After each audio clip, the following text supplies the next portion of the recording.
Mais um programa Descomplicando a Lição está no ar. Damos as boas-vindas a todos os professores e alunos da Escola Sabatina que nos prestigiam vendo e assistindo esses episódios das lições da Escola Sabatina. Nós estamos no terceiro trimestre do ano de 2025 e esta é a sétima lição. Estamos avançando de modo bastante forte no decorrer desse trimestre, nas lições e nos assuntos que estão de uma maneira crescente, trazendo conhecimentos sobre o que Deus quer da nossa peregrinação. Lembrem, professores e alunos da Escola Sabatina, que o livro de Êxodo é um livro para ser estudado pelo povo que está agora esperando a nova terra. Se o povo de Israel, no passado, estava peregrinando no deserto rumo à terra prometida, nós agora estamos aqui esperando exatamente a nova terra, que é a promessa que está como finalização de todo esse grande embate que é o chamado grande conflito. Terminado tudo isso, nós vamos receber de Deus a nova terra totalmente refeita e voltaremos ao ponto inicial aonde Deus colocou Adão naquele paraíso onde a justiça de Deus, a presença dele e todo o sistema de Deus estavam plenamente em função. E isso é o que nós estamos esperando. Muito bem, o assunto do trimestre é a experiência do povo de Israel na sua peregrinação para a Terra Prometida. Eu quero chamar a sua atenção para uma coisa importante. Essa aqui é a capa da lição. E a capa da lição, ela é instigante. Vejam bem, nós temos aqui o tabernáculo com a presença de Deus, mas tudo isso só foi possível porque o povo atravessou o mar. A travessia do mar, como nós vimos nas lições anteriores, era o ponto decisivo, era deixar para trás o mundo representado pelo Egito e entrar no deserto na total dependência de Deus. Então, todas essas figuras que estão aqui, o tabernáculo, com todo o seu ensinamento sobre a realidade do céu e sobre o que Deus espera dos seus filhos e a montagem, e consolidação de Israel como povo escolhido de Deus só foi possível porque o povo atravessou o deserto. E dessa forma nós também estamos sendo chamados para atravessar o mar. E para nós, como nós vimos nas lições anteriores, o mar representou o batismo. Nós deixamos para trás o mundo e agora estamos no deserto, peregrinando para a nova terra, tendo que aprender lições do passado para poder escolher um comportamento adequado no presente. A lição dessa semana: pão e água da vida. Não é qualquer coisa. Pão e água da vida. Quero chamar a atenção para a figura, como sempre, a figura que inicia o estudo da lição. Essa figura, ela tem uma correspondência direta com o verso para memorizar, que está em Êxodo 16, 28 a 30. Então o Senhor disse a Moisés: até quando vocês se recusarão a guardar os meus mandamentos e as minhas leis? Vejam, o Senhor deu a vocês o sábado, por isso ele no sexto dia lhes dá o alimento para 2 dias. Cada um fique onde está. Ninguém saia do seu lugar no 7º dia. Assim o povo descansou no 7º dia. Então, a figura que está aqui, ela está sendo representada, ou melhor, ela representa este texto que nós acabamos de ler. Até quando nós vamos não obedecer a Deus? Se nós atravessamos o mar, agora estamos do outro lado, num deserto, onde tudo depende de Deus, por que que nós recalcitramos? Por que que nós não relaxamos e vamos aproveitar a presença de Deus conosco? Vai estar conosco sempre. Ele disse: estarei com vocês até o final, até a consumação dos séculos. E aqui está a figura. Até quando nós vamos ter um comportamento recalcitrante? Sendo que nós temos as respostas e nós temos a presença de Deus garantindo a nossa existência. Essa é a questão que está aqui. Nós devemos olhar a Torá como tendo as respostas adequadas, né, às demandas de Deus. Nós vamos ver na lição dessa semana como a Torá continua viva e como nós precisamos entendê-la para poder caminhar para a nova terra. A premissa da lição desta semana é: muitos olham para os israelitas daquele tempo e se admiram de sua incredulidade e murmuração, achando que se tivessem estado no lugar deles não teriam sido tão ingratos. Mas, quando sua fé é provada, mesmo com pequenas aflições, não manifestam maior fé ou paciência do que demonstrou o antigo Israel. Isso é o espírito de profecia, Ellen White falando numa das meditações matinais, cujo título é Vidas que Falam, do dia 29 de março.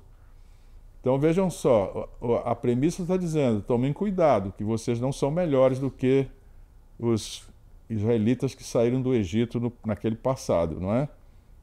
E então nós vamos ver agora problemas e a ação pedagógica de Deus ensinando o povo a depender dele. Cada passo, cada situação vivida era o deserto foi como uma escola. Nós vamos ver isso aqui, para ensinar como viver na dependência de Deus, como confiar em Deus. E o que chama atenção aqui, professores, é que daqui para frente, prestem muita atenção no que vai ser mostrado, como o autor da lição coloca, determinadas circunstâncias para que nós aprendamos com essas circunstâncias e fujamos dos problemas que os israelitas enfrentaram ali na sua peregrinação no deserto, já que nós estamos numa situação semelhante, peregrinando para a nova terra. Então vamos à lógica do estudo. Ensinando ao povo lições dolorosas. Essa é a questão. Vamos aprender com o passado como administrar o presente. Então, eles vão passar por um problema que era falta de água. Então, nós vamos ver aqui como Deus resolve esse problema. O assunto será a dádiva da água em Mara. E o segundo problema é codornizes, a dádiva do maná e o sábado. Vamos olhar esses assuntos com muito carinho, para que nós possamos aprender lições, são lições preciosas. A lição desta semana está muito ensinativa, está muito pedagógica, é importante demais todo o assunto que será tratado aqui agora. Então, o primeiro assunto, a dádiva da água em Mara, vamos olhar a jornada do povo de Israel pelo deserto, que foi uma escola de transformação espiritual e moral, com cada aspecto da formação tendo um propósito específico. Professores, olhem bem essa introdução. Nós vamos olhar toda a experiência, toda a circunstância, tudo que aconteceu ali, como sendo também para nós uma escola. Uma escola de quê? De formação, tendo um propósito específico. Qual o propósito específico? A formação espiritual e a formação moral. Vamos olhar isso com carinho, vamos olhar isso de per si e vamos tentar entender porque nós precisamos também estar numa escola semelhante. Olhem aqui, haviam muitos obstáculos à frente. Era crucial, se havia muito obstáculo, era crucial que todos permanecessem juntos, cooperassem como comunidade e ajudassem uns aos outros. Aqui está o primeiro princípio que precisa ser visto. Depois disso, grande parte do crescimento espiritual dependeria de como eles enfrentariam os desafios quando acontecessem, ou quando aumentassem. Precisavam confiar nas instruções do Senhor a cada passo. E lições passadas, a lição da semana passada, a lição da semana anterior à semana passada, nós vimos o povo muito inseguro, apesar de toda a demonstração de Deus. Ali naquele episódio antes da travessia, como eles estavam inseguros, mas agora que estavam do outro lado, havia necessidade específica de uma transformação. Então eles tinham que estar juntos. Aliás, esse é o conselho do apóstolo Paulo. É necessário que, na medida que o tempo avance, que os irmãos estejam juntos. Porque é numa comunidade que uns se ajudam aos outros. E grande parte do crescimento espiritual depende de como eles enfrentam os desafios que virão. Então, são necessários passos, ou melhor dizendo, virtudes, que são aprendidas nessa escola, que é a escola do deserto, que é a nossa escola. Então, a primeira coisa que precisa ser aprendida é a disciplina. A lei, que é a Torá, era um sistema completo de organização da vida. A disciplina era essencial para viver em comunidade e refletir o caráter ordenado por Deus. Professores, os 5 primeiros livros da Bíblia são essa lei, a Torá. Todas as leis que estão lá estão em vigência para o povo de Deus hoje. E nós precisamos entender aquilo que está lá, porque é a disciplina que vai nos dar o senso de organização que é do próprio Deus, e nós vamos então refletir o caráter que é um caráter ordenado, que é o caráter de Deus. Se a disciplina está adquirida, nós vamos ter o que se chama autocontrole. Isso aqui é um nível de evolução mental e espiritual muito forte. E o que é o autocontrole? A fome, a sede e a espera trabalhavam o domínio dos desejos imediatos. Então, o povo passou por problemas e foi um fato intencional de Deus que eles sofressem um pouco de fome, de sede, para que eles pudessem ter autocontrole. Ou seja, eles precisavam dominar o que aqui está sendo dito como desejos imediatos. Porque se não dominam isso, o egoísmo toma assento e fica muito difícil. Qualquer problema imediato, o que a sabedoria popular diz? Que você precisa imediatamente resolver os problemas imediatos. Mas isso leva a uma situação em que o egoísmo é que domina. Então, aqui, a lição é autocontrole, domínio próprio. Então, e tudo isso começa com a disciplina. E vai exigir, então, a virtude do sacrifício. A obediência a ordens duras mostravam que seguir a Deus exigia abrir mão da própria vontade e interesses pessoais. Desafortunadamente, nós ainda na igreja não temos essas virtudes em muitos membros. E desafortunadamente, nós mesmos, se olharmos para nós mesmos, nós vamos ver que certas coisas não estão ainda adquiridas. E é necessário que E junto com essas virtudes que estão aqui, apareça o altruísmo, que é viver no deserto exige compartilhamento de recursos e ajuda mútua. Por isso, vejam bem como isso vai formando um caráter muito diferente do caráter mundano. Vai trazer confiança em Deus. No deserto não havia comida estocada, não havia água encanada, nem segurança militar. Só a promessa divina. Por enquanto nós estamos ainda no Egito, não é verdade? Nós estamos nas cidades, tudo isso existe. E talvez a gente não consiga confiança em Deus porque o Estado se coloca no lugar de Deus, nos dá todas essas coisas. Mas a nossa confiança em Deus vai exigir obediência. Deus deu leis específicas para todas as áreas da vida. Ele deu leis morais, leis civis, leis sanitárias, leis cerimoniais. Isso tudo está, todas essas leis estão nos 5 primeiros livros da Bíblia. Os alunos da escola sabatina precisam ler isso, precisam se inteirar disso. Especificamente no livro de Levíticos, onde Deus...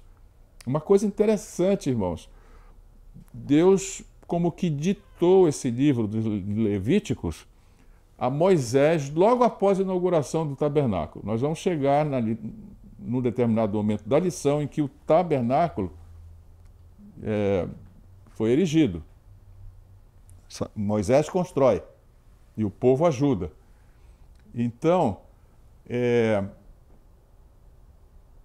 Deus chama Moisés logo após a inauguração. Ele é um momento sublime, uma teofania incrível, esse momento da inauguração. Moisés entra, fica dentro do tabernáculo por 40 dias e sai de lá com o livro de Levíticos. Então, olha só, esse livro é muito importante. Se ele foi dado por Deus diretamente a Moisés, significa que o povo precisa saber do que está ali. Então, ler esse livro é de extrema importância, porque lá você vai encontrar leis morais, civis, sanitárias, cerimoniais. A fidelidade a essas leis moldava o caráter e protegia o povo da corrupção pagã. Então, vejam bem, nós estamos aqui dando um panorama, estamos contextualizando o que estava acontecendo do ponto de vista pedagógico, como Deus queria formar o povo.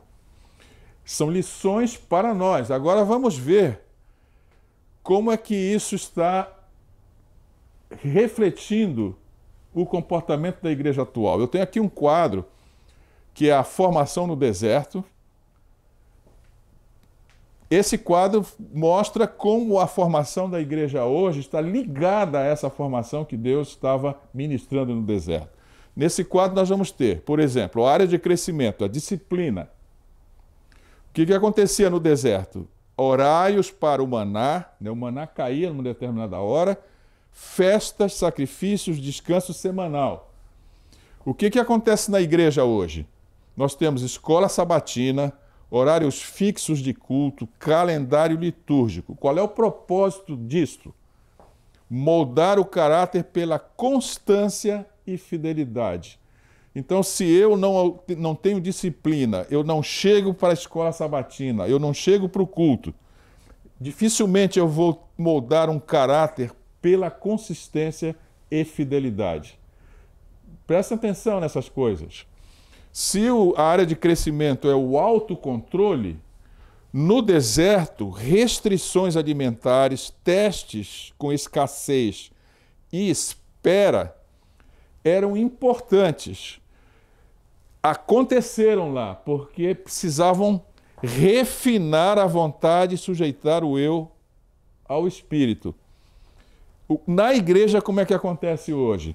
Nós temos prática de jejum, domínio de impulsos nos relacionamentos e na comunhão. Se a área de crescimento é o sacrifício, no deserto o que havia? Renúncia ao conforto do Egito e sacrifícios constantes.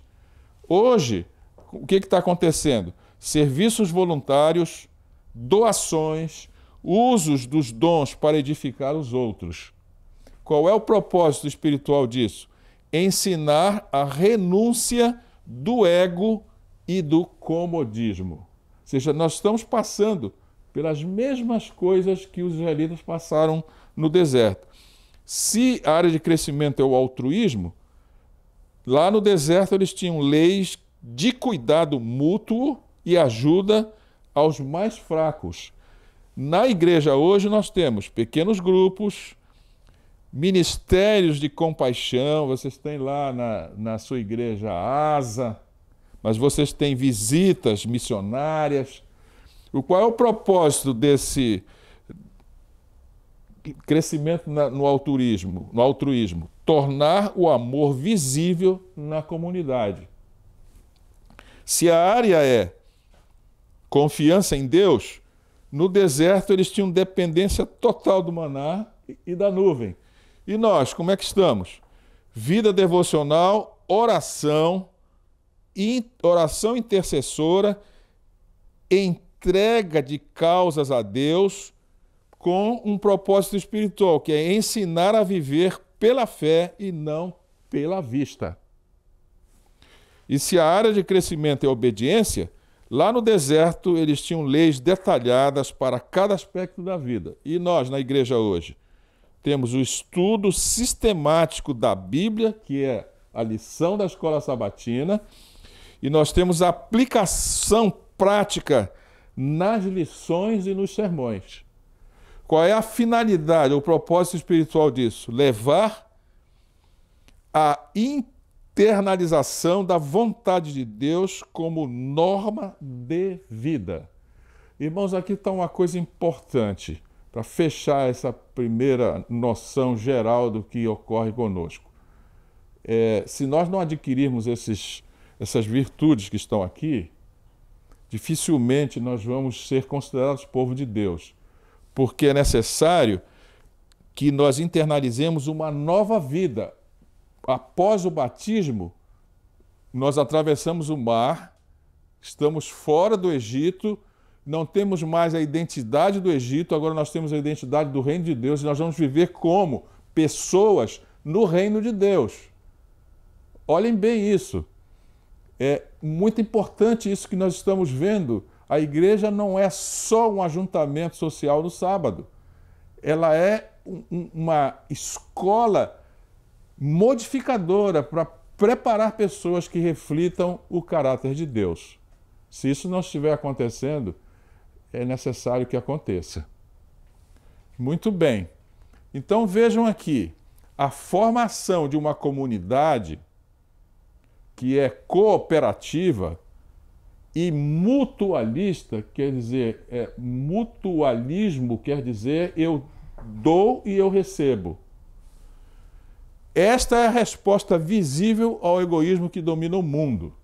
Segundo Filipenses 2, 3 a 5. A igreja existe, não apenas para salvar indivíduos, mas para mostrar ao mundo o que significa viver sob os princípios do reino de Deus.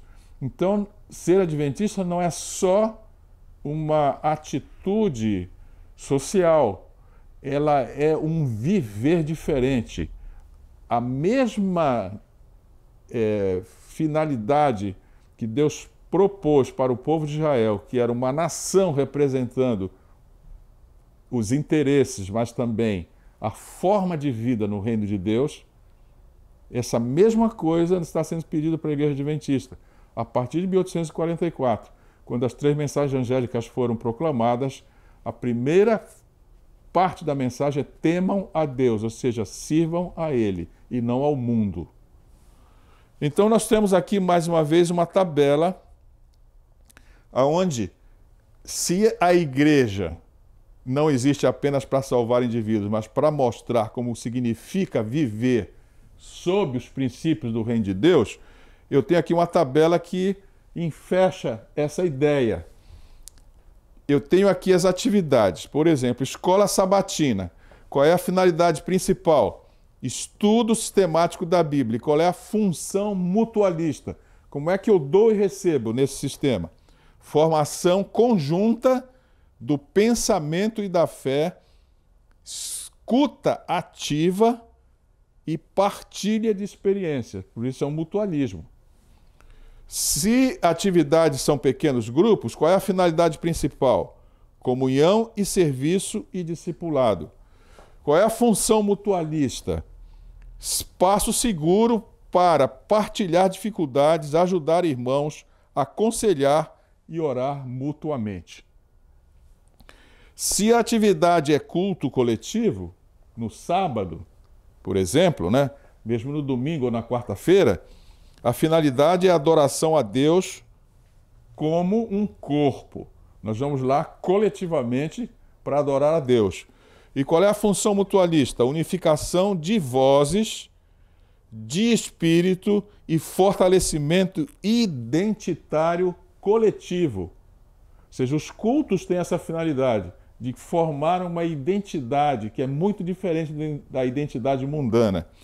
Se a atividade é ministérios práticos, como asa, visitas, música, recepção, etc., a finalidade é a aplicação dos dons. E qual é a função mutualista? Envolver todos em ações que beneficiam o coletivo, incentivando o serviço desinteressado. Porque lembrem que nós precisamos fazer crescer uma virtude chamada altruísmo. E se a atividade são as reuniões de oração, a finalidade principal é a intercessão e o fortalecimento espiritual. Qual é a função mutualista? Suporte espiritual mútuo, exercício de empatia e unidade na dependência de Deus. Então aqui está, meus irmãos, eu estou trazendo para a nossa realidade, eu estou contextualizando aqui o que o deserto fez com aquela população que saiu do Egito. Muito bem. Então, agora vamos visualizar pormenores dessa escola no deserto. A primeira dificuldade que apareceu foi um episódio num local chamado de Mara. Esse nome foi dado por causa das águas que eles encontraram. Vejam bem aqui, né? Uma coisa importante isso, esse ensinamento que está aqui. Êxodo 15, 22 a 25. Tem uma profunda prova de fé aqui. Deus tira o povo do Egito, atravessa o Mar Vermelho, do outro lado não tem água. Olha só, podem ser aplicados diretamente à experiência cristã hoje essa situação aqui, das águas de Mara. A amargura é o ponto onde Deus decide se seguimos por fé ou por vista. Então, qual é o significado das águas amargas em Mara? Eles chegaram lá, tinha uma fonte de água, eles não puderam tomar. Logo após o milagre da libertação, o povo caminha 3 dias sem água. Era um limite físico e também um limite espiritual. Vejam bem, irmãos, aqui como tem uma lição muito importante para nós. Olha, ao encontrar água em Mara, eles descobrem que ela era imprópria para beber. E em vez de confiar, o povo murmura. Moisés clama, Deus aponta uma árvore, que é o símbolo messiânico e o símbolo da cruz, que ao ser lançada na água, torna a água doce. Então nós estamos aqui, olha, começando a aprender uma coisa importantíssima. Aprendendo algo dessa pedagogia de Deus para nós. O que aconteceu aqui? Encontraram um limite físico, mas também um limite espiritual. O que eles deveriam ter feito? Ao invés de confiar, o povo murmura. Ora, se Deus tinha tirado o povo com toda aquela força, sepultou o exército inteiro de Faraó no mar, se eles viram isso tudo, tinham que ter confiança em Deus, é ou não é? E nós? O que nós temos? O povo tinha esses episódios lá, mas nós temos toda a história. Nós temos 6.000 anos de história. Por que nós desconfiamos de Deus? O que é a murmuração? A murmuração é a desconfiança inaudível de alguma coisa. Alguém me dá uma informação e essa informação exige uma ação, mas eu não faço porque desconfio. E além de desconfiar, eu digo que eu não confio. Eu digo para alguém que eu não confio. É como o pai chega para o filho e diz: meu filho, não faça tal coisa, porque isto vai dar em tais e tais resultados. O filho ouve, vira para o pai e diz sim, mas imediatamente vai para o irmão ou para o coleguinha e diz: não vou fazer isso não. Não sabe o que está dizendo. Isso é murmurar. E o povo murmurou. E murmuração com Deus é uma das atitudes mais deletérias que há. O que acontece? Deus releva isso pacientemente. E no caso dos israelitas, ele deu uma solução. Ele aponta uma árvore, porque ali era uma escola, eles precisavam aprender isso. Ele aponta uma árvore cujas folhas, cujos ramos jogados na água iriam transformar aquela água amarga em água doce. E olhem o significado disto, né? Deus ensinando. A árvore lançada nas águas era um símbolo de Cristo. A árvore que Deus mostrou a Moisés representa a cruz de Cristo. Está em 1 Pedro 2,24. Essa cruz que transforma nossas experiências amargas em caminhos de cura. E quais são as lições que nós precisamos aprender agora como povo de Deus nesse momento? Nenhuma provação é insuportável se Cristo for lançado nela.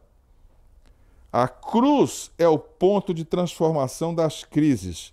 A obediência é o canal da graça. Essa é a lição. Então vamos aqui ver umas coisinhas contextualizadas para nós. Aplicações práticas hoje. Águas amargas. Nós passamos por crises financeiras? Sim.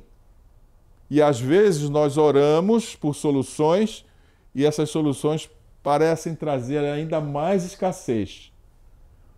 Então, olhando esse episódio lá de Mara, 3 dias sem água, nós temos que fazer o quê? Esperar também.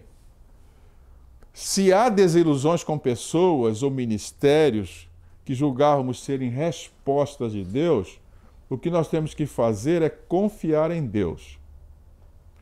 E isso é uma coisa difícil de fazer, porque nós temos a tendência de querer resolver assuntos imediatistas de forma pronta. E nós não temos paciência. E nós precisamos desenvolver essa questão da confiança em Deus e paciência nas coisas. E se o sofrimento é sem causa aparente, como o deserto de Mara, que era um lugar sem pecado evidente, mas com prova evidente, nós temos que pedir a Deus. Moisés vai e pede a Deus, e espera, e Deus aponta a solução. E isso aqui são aplicações práticas para hoje.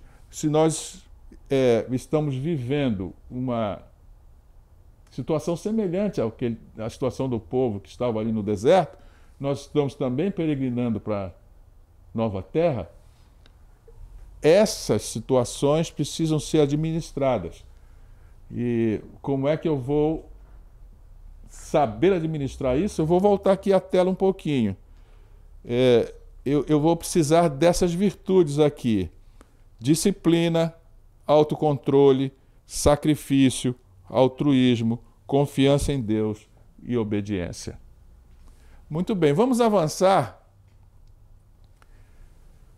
E o avanço disso é discernir as providências de Deus nas águas amargas da vida.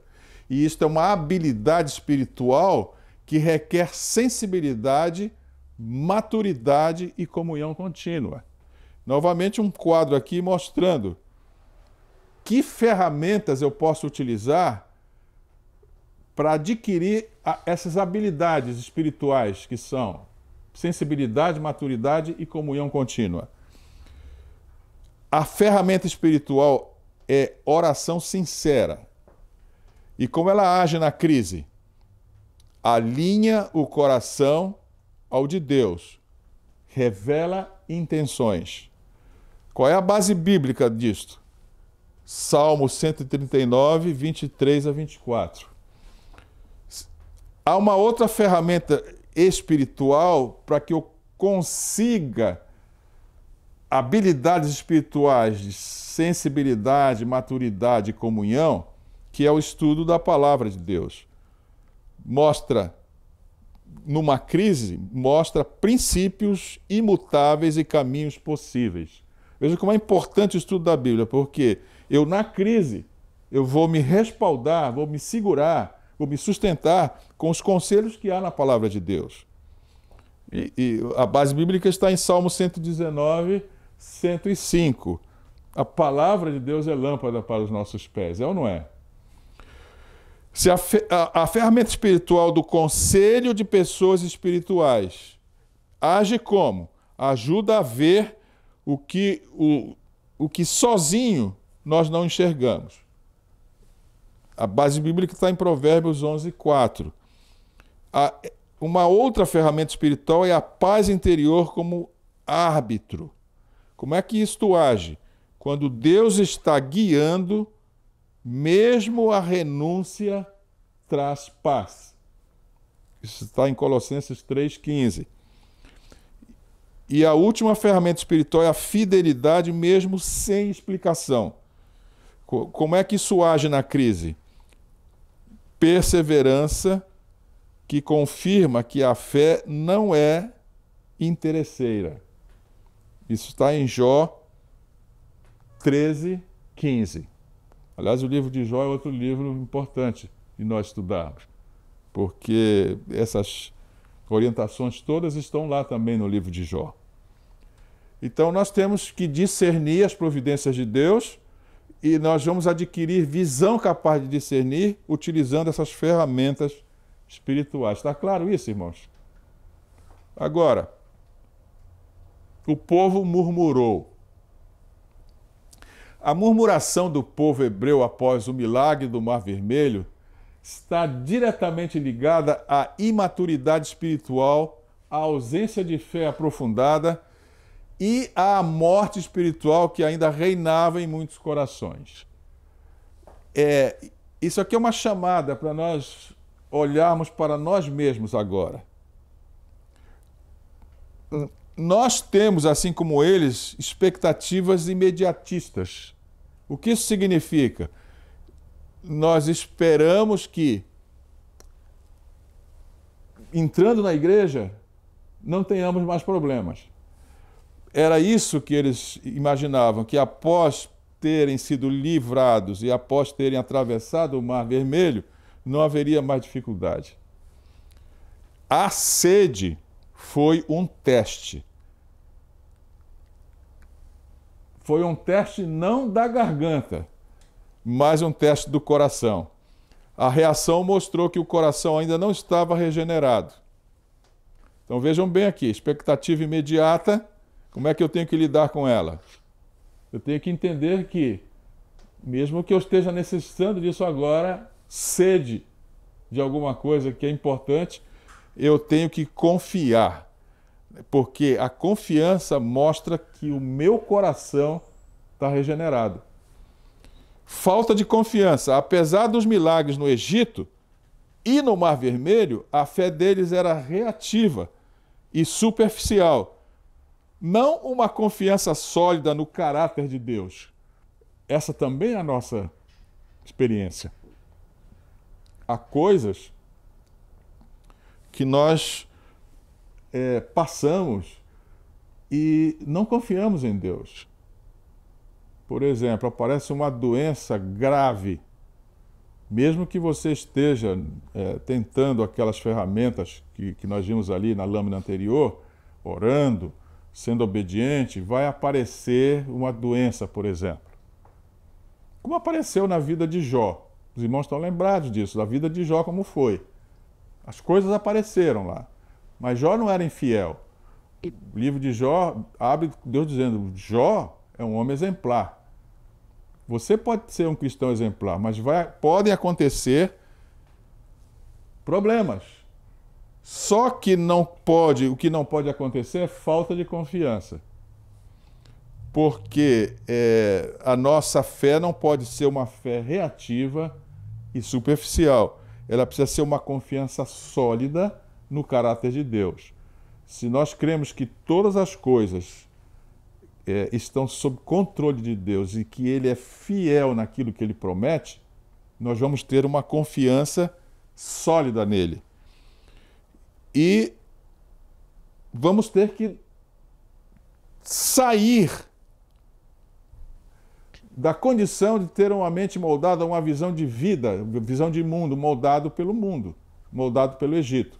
Os israelitas lá tinham a mente ainda moldada pelo Egito. Eles haviam saído fisicamente do Egito, mas o Egito ainda vivia dentro deles, com sua lógica de murmuração, medo, dependência humana e idolatria do conforto.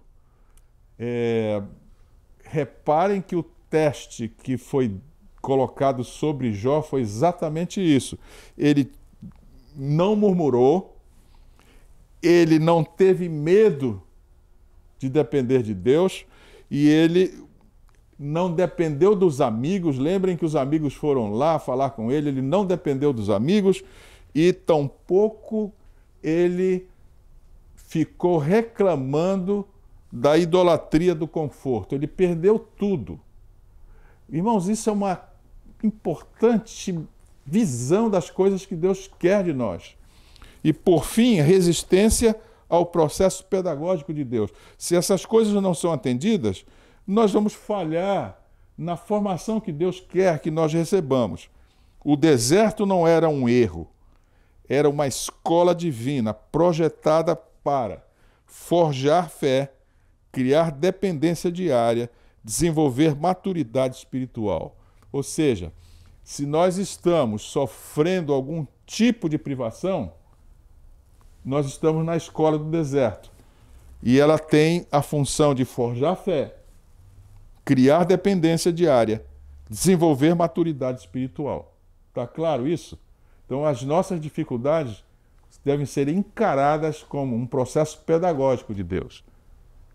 E há uma sabedoria popular que diz que sempre depois da tempestade vem a bonança. E é assim que acontece, de fato, quando nós estamos nas mãos de Deus. Então, olha só aqui, uma coisa interessante aparece agora a essa altura da lição. Os israelitas resistiram a esse processo, o processo pedagógico de Deus. Por quê? Estavam mortos espiritualmente. Irmãos, isso aqui é uma coisa muito ruim. Vejam aqui o que diz o texto. A morte espiritual se manifesta por 2 pontos. Cegueira espiritual. Não veem que a provação é parte do plano, falta de discernimento eterno, só enxergam a dor presente, têm rejeição da liderança espiritual, culpam os líderes, no caso aqui eles culparam Moisés e rejeitam Deus. Não é isso que acontece na igreja? Deem uma olhada. Quantas pessoas já entraram na igreja achando que iam ter uma vida de mar de rosas, começam os problemas, dentro da própria igreja surgem problemas e as pessoas desanimam. Por que desanimam? Porque só enxergam a dor presente. Não aceitam a liderança espiritual que está sendo mostrada para elas e culpam lideranças rejeitando Deus. Olha só, o que diz o livro Patriarcas e Profetas, a página 293. Tinham visto os milagres do Egito, haviam atravessado o mar, mas seus corações não estavam purificados da incredulidade e do espírito de murmuração. Olha só, irmãos, a murmuração é uma reação do ego ferido, que se vê frustrado porque Deus não seguiu o plano que ele esperava. Quantas vezes eu vi isso acontecendo na igreja? E quantas vezes eu vi isso acontecendo na minha vida? Eu queria alguma coisa, tinha uma expectativa e Deus tinha outra coisa. O que eu tenho que entender? Que a direção de Deus é que é importante. Os caminhos de Deus são sempre mais lucrativos do que qualquer outro caminho que nós possamos estabelecer. Eu tenho visto pessoas também tentando administrar a própria igreja de Deus, achando que eles terão mais sucesso como pessoas, como homens, usando a inteligência humana do que seguindo os conselhos de Deus. Esse é um erro fatal. Isso chama-se morte espiritual. Entendam isso. Uma pessoa morta espiritual, ela é cega espiritualmente, ela não vê a aprovação como parte do plano de Deus. Ela não tem discernimento eterno, só enxerga a dor presente e rejeita a liderança de Deus. Então, agora nós vamos para o assunto número 2. Depois de termos entendido que as provações são importantes, e no nosso caminhar é necessário, porque nós estamos numa escola, agora vamos ver a parte número 2, que são as codornizes, a dádiva do maná e o sábado. Nós vamos ter que observar aquilo que Deus nos dá, né? Ele nos prova, mas Ele também nos dá coisas. E nós temos que observar isto do ponto de vista de um filho de Deus, como bênçãos importantes e necessárias. A experiência do povo de Israel vai nos ensinar isto, como observar essas coisas. Vejam bem aqui, olha, as codornizes, símbolo da carne, cobiça e juízo. O que aconteceu? Eles murmuraram: quem nos dará carne para comer? Lembramo-nos do peixe, agora estamos secos, ou seja, não tinha comida e nem água. Um vento do Senhor trouxe codornizes do mar, e enquanto a carne estava ainda entre os dentes, antes de ser mastigada, a ira do Senhor se acendeu. Se nós lermos esse trecho de qualquer maneira, sem um discernimento, porque tudo isso é parte dessa escola da qual nós já falamos aí anteriormente, nós vamos achar que Deus é um Deus meio sádico. Trouxe a comida para o povo comer e matou o povo. Mas olha só, eu quero lhe chamar a atenção o que aconteceu de fato. A justiça de Deus e a misericórdia dele. Eu dei uma olhada com mais detalhes nesse momento aí das codornas. O povo começou a reclamar de Moisés. O que Deus quis com essas codornas? Ele quis trazer para o povo aquilo que o povo queria. Ele não esperava que a reação do povo fosse contra ele. E nós vamos ver agora isso. Por que Deus se irou? Conforme diz o texto, antes de ser mastigada, a ira do Senhor se acendeu. Por quê? Tem um motivo, tem uma lógica que nós precisamos entender. E nós precisamos evitar isso. Olha aqui, irmãos. As codornizes vieram como resposta ao desejo carnal do povo. Não uma resposta à fé, mas uma resposta à cobiça. Ao desejarem carne, rejeitaram o maná, rejeitando profeticamente o alimento espiritual que Deus lhes oferecia, que o maná representava Cristo. Nós temos algumas coisas na igreja hoje que representam Cristo. Uma delas é aquele pão da Santa Ceia, né? Ele representa o corpo de Cristo e o vinho representa o sangue de Cristo. O maná era uma representação desse tipo. Ao pedirem carne, eles se lembraram do Egito e rejeitaram o maná. Agora nós começamos a compreender por que Deus ficou irado. Como que, olhando bem, irmãos, como é que eu vou rejeitar o alimento do céu e querer o alimento da carne? Não é uma coisa mais ou menos de uma lógica irritativa? Não é possível que esse povo não tenha visto, mas eu vou lhes mostrar como nós somos iguais. Olha aqui. O resultado foi juízo imediato. Muitos morreram com a carne ainda entre os dentes. Qual é a interpretação disto? A carne aqui simboliza a natureza carnal, o apetite desordenado, a idolatria do prazer. O maná era suficiente, mas o povo queria mais. Um tipo de evangelho misturado, onde se exige que Deus sacie a carne, não apenas o espírito. Não é isso que está acontecendo nas nossas comunidades? Professores, esse é um momento para parar agora e discutir com seus alunos o que está acontecendo na sua comunidade. Reparem como a lição da escola sabatina, que é o maná, a igreja própria trata isso como maná, é tratado de uma forma muito leviana. Quanto tempo a sua igreja lhe dá para o senhor, como professor, discutir a sua lição na escola sabatina? É tempo suficiente? Olha só aqui que eu estou colocando para você. Se nós estamos reclamando que o povo queria carne, e o que a carne representa? Representa um tipo de evangelho misturado.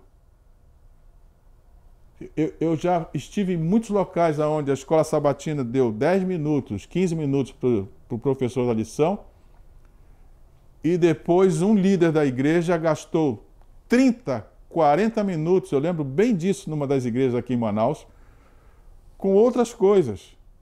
Ou seja, o maná não era importante, a carne era importante. Os irmãos estão vendo por que Deus se irritou? Agora, Jesus é rejeitado hoje da mesma forma, quando se deseja um evangelho que alimente a carne e não transforme o caráter. Professores, estou aqui nessa câmara ainda. Vejam se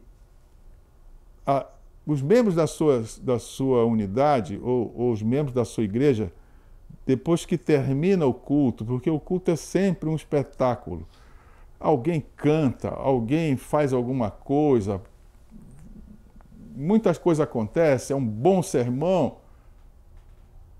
Muito bem. Agora vem o estudo, que é a comida do maná.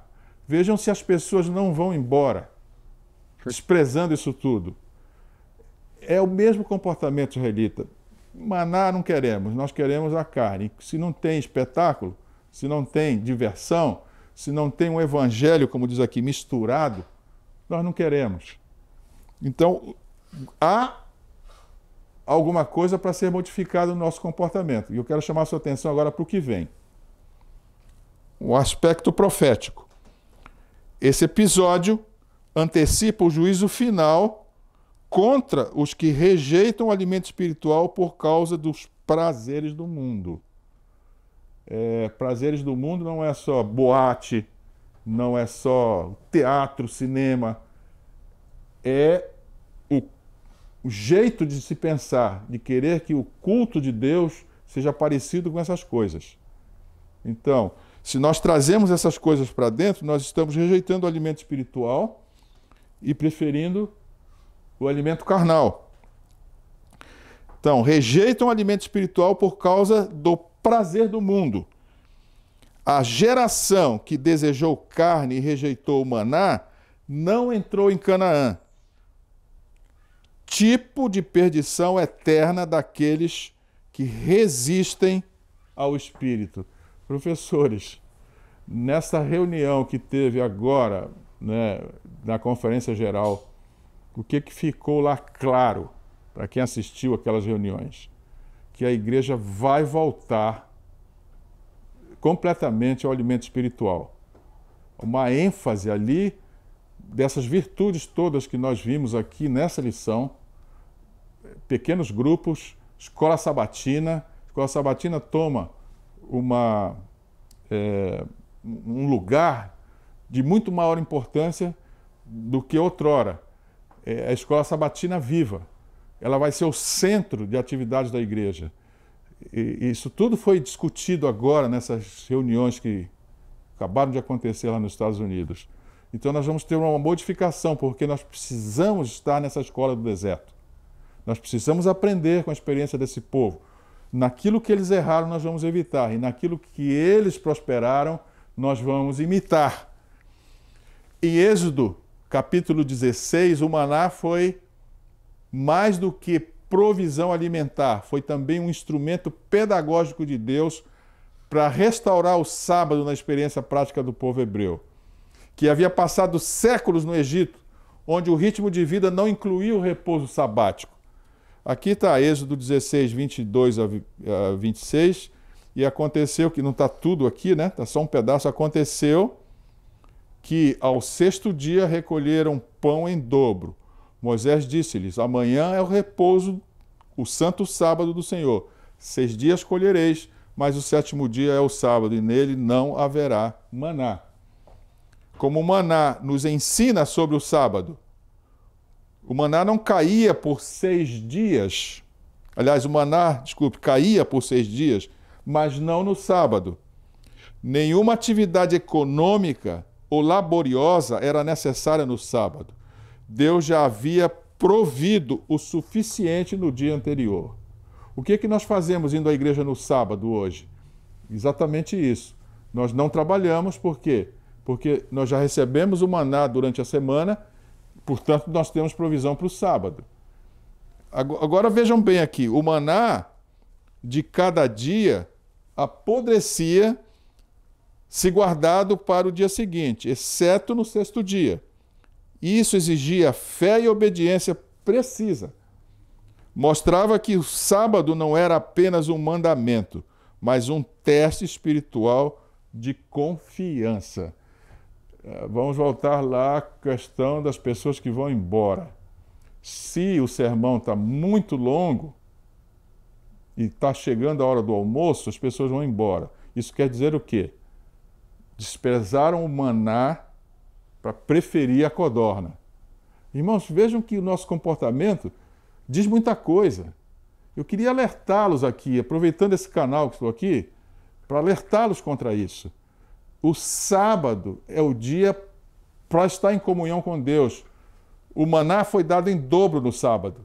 Nós temos que aproveitar isto. O que diz aqui embaixo, quem saiu para colher no sábado, ou seja, quem deixou para trás, não encontrou nada, não vai encontrar nada em casa. Isso evidenciava que Deus não sustentaria a incredulidade ou a desobediência, mesmo com boa intenção. O que nós temos que aprender? Patriarcas e Profetas, página 295. Deus deu-lhes o pão do céu e, ao mesmo tempo, procurava despertá-los para a santidade do sábado. O maná continha uma lição espiritual a respeito da obediência e confiança. Volto aqui a essa questão. Não deixe de aproveitar na sua igreja o maná que está sendo distribuído ali no sábado. Não vá atrás das codornas. E coma o maná. Porque você pode trazer sobre você a ira de Deus. Por que pode vir?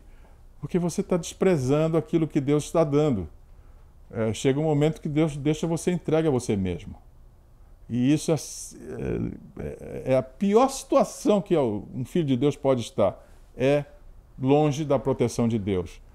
Se Deus quer te alimentar, aproveite a bênção. Então, há um episódio aqui que é muito importante e que eu quero aproveitar, já que está na lição, queria reforçar isso aqui. O episódio é o ferir da rocha num local chamado Refidim. É um dos símbolos mais profundos do Cristo no Antigo Testamento. ele une em um só ato elementos do juízo, da graça, da salvação e da revelação espiritual. Vejam bem, o gesto de Moisés ao ferir a rocha, que dela saísse água, não foi apenas um milagre físico, mas um sinal profético carregado de significados espirituais e cristológicos. Os irmãos estão lembrados desse episódio em Refidim, não é? Eles estiveram lá em Mara, o primeiro episódio de sede, e mais adiante outro. Deus estava ensinando que eles deviam ter autocontrole. Agora, Deus aproveita isto para, além de ensinar o autocontrole, ensinar que é Cristo quem os sustenta.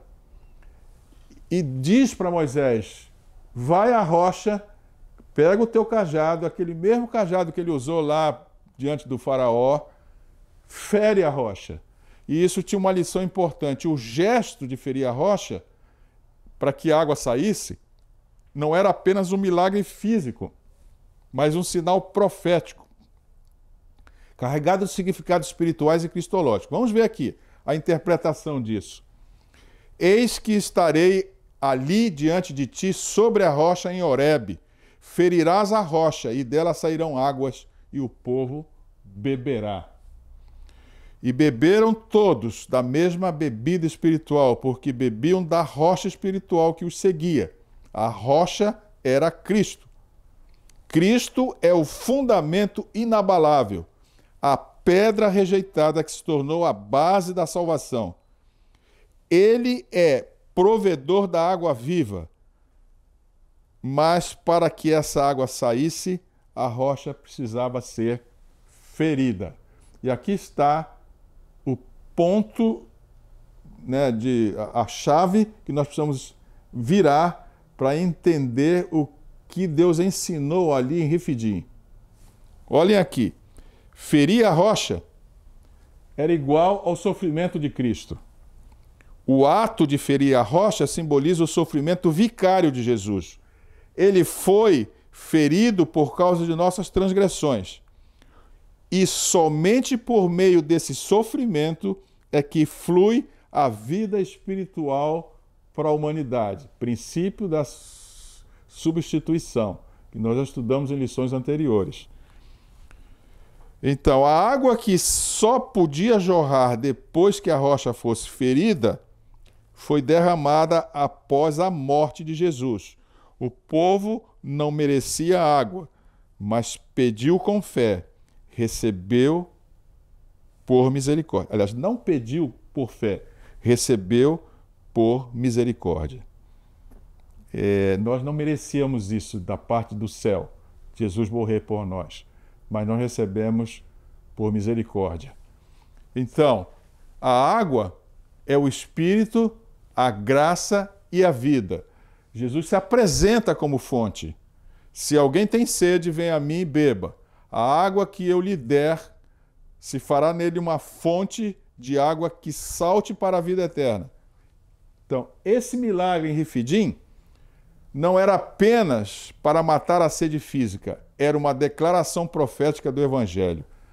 Era Deus dizendo para nós o seguinte: vocês serão salvos, não pela força de vocês, mas pelo sofrimento de um inocente no vosso lugar. Então, qual é a interpretação espiritual desse episódio em Refidim? E isso é a aplicação para nós agora. Esse é o Evangelho em forma de sombra. O ferido é Cristo, a água é o Espírito, o povo sedento é a humanidade morta espiritualmente, e a misericórdia de Deus se revela mesmo sem o nosso merecimento. Olha que coisa maravilhosa. O episódio da rocha ferida em Refidim está intimamente ligado à morte espiritual dos hebreus. Eles não podiam confiar, não sabiam orar, não conseguiam esperar. Isso não somos nós? Estou falando do povo lá ou de nós hoje aqui, nós outros aqui? Deus, então, responde com graça. Ou seja, todas essas faltas são supridas por Deus. Ele responde. Em vez de ferir o povo, fere a rocha. uma figura perfeita de Cristo que seria ferido por nossas transgressões para que a água da vida fluísse até mesmo aos indignos. E agora, no fim de tudo isso, nós temos um episódio interessante. O sogro de Moisés, Jetro, que era um sacerdote, mas que não era um sacerdote da linhagem levítica, não é? Ele faz uma declaração: agora sei que o Senhor é maior que todos os deuses, porque na coisa em que se ensoberbeceram, foi sobre eles que prevaleceu. Essa declaração de Jetro, ela tem tudo a ver com tudo isso que nós vimos para trás. Ou seja, já está reconhecendo que é Deus quem sustenta as coisas.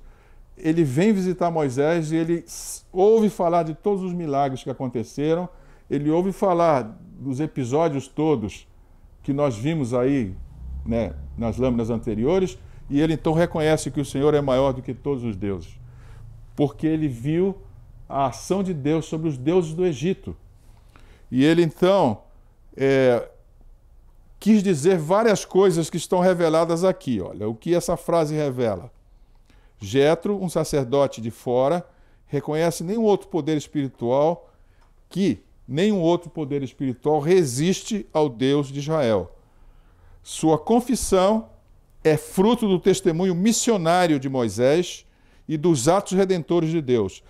Ele percebe que os deuses egípcios foram julgados exatamente naquilo que parecia ser a sua força: a natureza, a política e a religião. O episódio mostra que o Êxodo tem um alcance universal. Qual é esse alcance? Ele é um chamado não só para libertar Israel, mas para anunciar que só Yahvé é Deus. Essa é a conclusão da lição. Ou seja, esses episódios todos que nós vimos nessa lição querem dizer isto: Yahvé é Deus. A confiança está nele. E nós temos que aprender isso. A aplicação disso é o seguinte: este gesto de Jetro representa um gentio se rendendo ao Deus de Israel, algo que antecipa a futura inclusão das nações. Irmão, nós estamos agora como inclusos gentios no ambiente cristão, judaico-cristão. Ou seja, o que é a igreja cristã? A igreja cristã é a soma de judeus mais cristãos. Nós somos os gentios incluídos. Jetro representou ali profeticamente nós que estamos agora aqui. E o que está acontecendo conosco? Nós precisamos reconhecer Deus como Jetro reconhece, sobre todas as coisas. Essa é a lição dessa semana, irmãos. Todos esses episódios são para que, nessa escola do deserto, nós reconheçamos Deus e passemos a confiar nele. Porque a primeira mensagem angélica, que é a mensagem para os dias atuais, diz: temam a Deus. Muito bem. Então, esse é o final da lição. O vencedor, a ele darei o maná escondido. O que é o maná escondido? Por que esse maná está escondido? Porque ele promete o maná que é superior ao maná que foi oferecido ao mundo. É um alimento que não é um alimento terreno, mas é um alimento espiritual e eterno. Para quem? Para aqueles que resistem o sistema religioso apóstata. E por que é chamado de maná escondido? Escondido porque refere-se ao maná guardado na Arca da Aliança, que estava no Santo dos Santos, um lugar inacessível ao povo comum. O que significa isso para nós? Alimento reservado, separado, santo, comunhão íntima com Deus, escondida aos olhos do mundo, revelação espiritual profunda, não visível aos carnais. Em linguagem simbólica, o maná escondido representa o alimento da presença divina, a intimidade com Deus, um lugar secreto, a sustentação eterna dos salvos que já não precisam da comida terrena. Esse fecho da lição é muito significativo. O que nós vimos ali, né? Aqui está exatamente o assunto que essa lição toda vem trazendo. Está aqui nesse quadro embaixo. O maná, que é o alimento físico, mas que tem um sentido espiritual em profundo, ele representa Cristo. Mas o maná escondido, que é uma coisa para nós, os que estamos agora, ele é guardado na arca, no Santo dos Santos, e representa uma comunhão íntima, reservada aos que vencem. Maná escondido. E o vencedor, que é aquele que resiste à tentação, recebe o alimento eterno. O discernimento espiritual, o novo nome. Então, qual é a lógica de tudo isso, para a gente concluir? Eu preciso resistir, eu preciso saber que as provações são uma escola, eu preciso confiar em Deus, porque a vitória é comer do maná diferente, o maná que é escolhido. Está claro isso, meus irmãos? Uma lição importante demais. Eu espero que o Espírito de Deus possa nos dar discernimento para enxergar o que está sendo dito aqui de uma forma particular para nós, o povo que está nesse momento esperando a volta de Cristo. Então vamos aos temas. A interligação dos temas. A dádiva da água em Mara, águas em Mara, e as codornizes, a dádiva do maná e do sábado, são o restante da semana, de segunda a quinta, não é? Codornizes, água da rocha, Jetro e o pão e a água da vida. Esses são os assuntos da semana que foram discutidos nos dois grandes assuntos apresentados pelo auxiliar do professor. E a aterrissagem. A história da vida de Israel no deserto foi registrada para benefício do Israel de Deus até o final dos tempos. O registro do trato de Deus aos errantes no deserto, em todas as suas marchas, de um para outro lado, em sua exposição à fome, sede, cansaço e nas notáveis manifestações de seu poder em auxílio deles, acha-se repleto de advertências e instruções para o seu povo em todos os tempos. A experiência variada dos hebreus era uma escola preparatória para o seu lar prometido em Canaã. Portanto, é uma experiência preparatória para o nosso lar que está sendo prometido por Deus no futuro. Essa é a aterrissagem.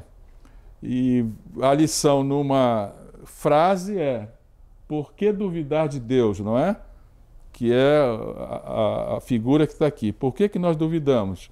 E o que a frase está dizendo? Até quando vocês recusarão a guardar os meus mandamentos e as minhas leis? Vamos à aplicação agora e vamos ler juntos. Quando e como devemos ajudar aqueles que se queixam das dificuldades da vida e em que situações não devemos prestar atenção à murmuração? Essa aplicação ela é direta, não é? Nós precisamos entender tudo isso que foi mostrado, porque a igreja está na escola do deserto. Estamos aprendendo a confiar em Deus. Vimos que as dificuldades são processos pedagógicos para que nós formalizemos, e não só formalizemos, formatemos uma fé com segurança, consolidada, né? Uma fé viva. Portanto, murmuração não tem nenhum lugar na experiência do povo de Deus, porque todas as dificuldades são parte do nosso processo pedagógico. E nós temos que entender assim. Eu vou voltar aqui a frase que eu usei durante aí a explicação da lição. Sempre depois da tempestade vem a bonança. E isso no reino de Deus é exatamente assim, não é? Então, o que nós temos que fazer? Se nós aprendemos esse sistema, nosso objetivo agora é ensinar pessoas que ainda não conhecem esse sistema, esse padrão de Deus, para que elas possam aprender a confiar em Deus também. Esse é o objetivo. Agora, viram que é necessário uma série de coisas, né? Entre as virtudes necessárias, nós vimos ali uma lista de virtudes, a oração é fundamental. E é por isso que eu lhes convido para uma oração. Então vamos orar juntos. Senhor nosso Deus, Sua graça foi aberta nessa lição número 7 de uma forma espetacular. Nós vimos o processo pedagógico aberto aos nossos olhos. E agora pedimos que o Senhor nos dê discernimento para ver cada dificuldade na nossa vida, no nosso caminhar. Quer seja a dificuldade coletiva, quer seja a dificuldade individual, que nós tenhamos discernimento para confiar no Senhor. Dá-nos, bom Deus, o Santo Espírito na nossa vida, para que Ele ressuscite o nosso espírito e nós tenhamos uma ligação direta com o céu. Esse é o nosso pedido,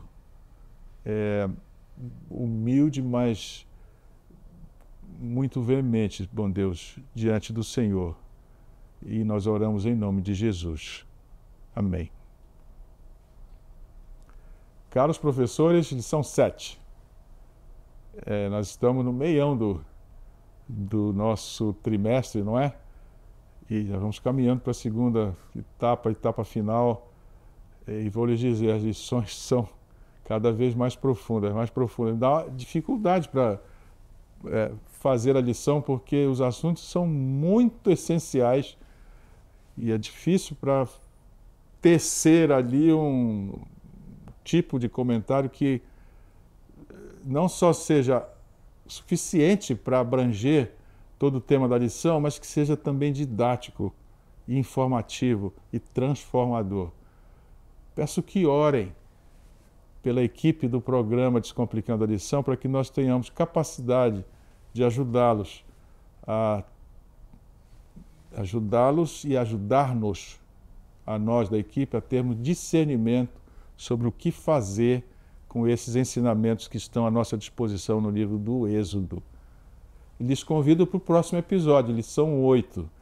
Não deixem de assistir, não deixem de nos dar o like e não deixem de mandar suas comunicações. É muito interessante e muito bom ler como os irmãos estão aproveitando isso tudo que está sendo feito. Professores, lembre, sua missão é descomplicar a lição. Nos vemos no próximo episódio. Até lá!